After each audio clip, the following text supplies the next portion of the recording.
നടനും സംവിധായകനുമായ ബേസിൽ ജോസഫിനെ അഭിനന്ദിച്ച് നടി Keerthy Suresh JFW movie award വേദിയിൽ വെച്ചാണ് ബേസിലിനെ അഭിനന്ദിച്ച് നടി സംസാരിച്ചത്.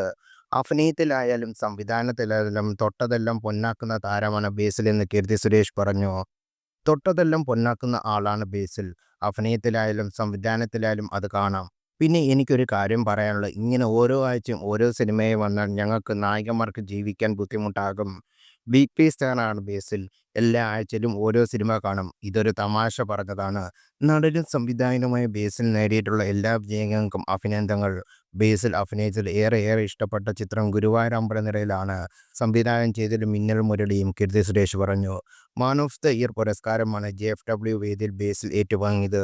നുണക്കുഴി, സൂക്ഷ്മദർശിനി, ഗുരുവായൂരമ്പലനിറയിൽ തുടങ്ങി 2024 തിയേറ്ററിലെത്തിയ വിവിധ ചിത്രങ്ങളുടെ പ്രകടനത്തിനാണ് ബേസിന് പുരസ്കാരത്തിന് അർഹനായത്. അതേസമയം ബേസിൽ നായകനായി ഒടുവിൽ പുറത്തിറങ്ങിയ ചിത്രം മരണമാസാണ്. സിജു സണ്ണിയുടെ തിരക്കഥയിൽ ശിവപ്രസാദ് സംവിധാനം ചെയ്ത ചിത്രത്തിൽ ലൂക്ക് എന്ന കഥാപാത്രമായിട്ടാണ് ബേസിലെത്തിയത്. ടൊവിനോ തോമസ് നിർമ്മിച്ച ചിത്രത്തിന് മികച്ച പ്രതികരണമാണ് ലഭിച്ചത്. ഡാർക്ക് ഹ്യൂമർ ജോണിലെത്തിയ ചിത്രത്തിൽ ബേസിന്റെ ഗെറ്റപ്പും പെർഫോമൻസും ശ്രദ്ധ നേടിയിരുന്നു.